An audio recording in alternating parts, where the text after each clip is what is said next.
Hello friends, இன்னைக்கு என்ன படம் பார்க்க போறோம்னா பல தலைமுறையா ரசிகர்களை கவர்ந்த பிரம்மாண்டமான அனிமே சீரீஸா வெளிவந்திருக்கிற டாய் ஸ்டோரி 5 எப்படி இருக்குன்னா இந்த வீடியோல பார்க்க போறோம். ஹாலிவுட்ல அனிமேஷன் படங்க அப்படின்னா குழந்தைகளுக்கு மட்டும் கிடையாது, சில அனிமேஷன் படங்களுக்கு அடல்ட்ஸ் கூடவே தனி ஈர்ப்பு இருக்கு. பல லட்சக்கணக்கான ரசிகர்களை ஏன் உலக அளவுல கோடிக்கணக்கான ரசிகர்கள்னு ஒரு பெரிய சாம்ராஜ்யமே இந்த படத்துக்கு இருக்கு. அந்த வரிசையில இந்த சீரீஸோட 5வது பாகம் இப்ப வெளிவந்திருக்கு.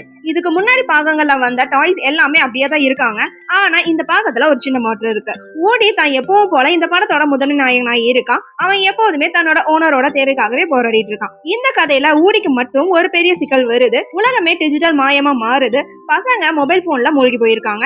இதனால நிஜமான பொம்மைகளை வச்சு விளையாடுறது குறைஞ்சு போயிருச்சு. ஊடியும் மற்ற பொம்மைகளும் ஒரு குறிப்பிட்ட இடத்துல மட்டுமே இருக்காங்க. அவங்க அந்த டிஜிட்டல் உலகத்தை நோக்கி போகல. இன்னொரு பொம்மை கூட ஊடிக்கு ஒரு நெருக்கமான பிணைப்பு உருவாகுது. ஒரு நேரத்துல அந்த பொம்மை காணாம போகுது.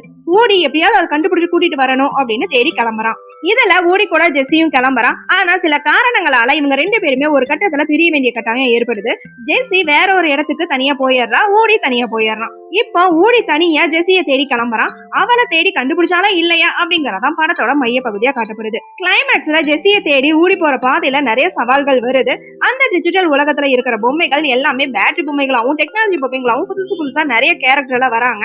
இந்த டெக்னாலஜி வளர்ச்சிக்கு மத்தியில அந்த பழைய காலத்து பொம்மைங்க எப்படி தங்களை நிலைநிறுத்தினாங்க அப்படிங்கறத கொஞ்சம் அழகாவே காட்டியிருக்காங்க. கிளைமேக்ஸ்ல காணாம போன ஜெஸ்ஸிய ஊடி கண்டுபிடிச்சா இல்லையா, இல்ல அந்த டிஜிட்டல் உலகம் முழுசா அவங்கள முழுகிருச்சா, இல்ல அந்த டிஜிட்டல் உலகத்துல மூழ்கி போன அந்த குழந்தைங்க எல்லாமே மறுபடியும் டாய்ஸ் கூட விளையாட ஆரம்பிச்சாங்களா இல்லையா அப்படிங்கறத கொஞ்சம் உணர்ச்சிகரமான கிளைமேக்ஸா முடிச்சிருக்காங்க.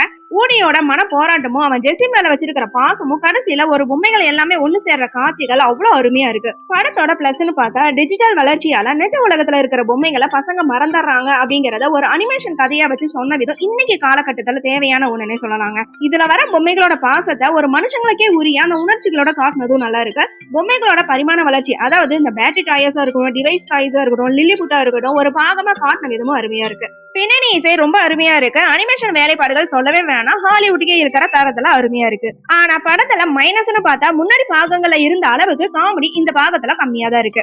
ஆக மொத்தத்துல டாய் ஸ்டோரி 5 எப்படி இருக்குன்னு கேட்டீங்கன்னா அனிமேஷன் படமா மட்டும் இல்லாம அது நம்ம குழந்தை பருவத்தோட நினைவுகளை மீட்டெடுக்கிற ஒரு பயனே சொல்லலாங்க. மொபைல் போனை வச்சுட்டு திரியிற இன்னைக்கு இருக்கிற குழந்தைகளுக்கு நிஜமான பொம்மைகளோட விளையாடுற சந்தோஷத்தை இந்த படம் ஒரு பாடமா காட்டி இருக்கு. தாராளமா குழந்தைகளோட உட்காந்து பார்க்க வேண்டிய படம்னே சொல்லலாம். ஓகே ஃப்ரெண்ட்ஸ், நெக்ஸ்ட் வீடியோல பார்க்கலாம். இந்த வீடியோ உங்களுக்கு பிடிச்சிருந்தா லைக், ஷேர், சப்ஸ்கிரைப் பண்ணுங்க. தேங்க்யூ.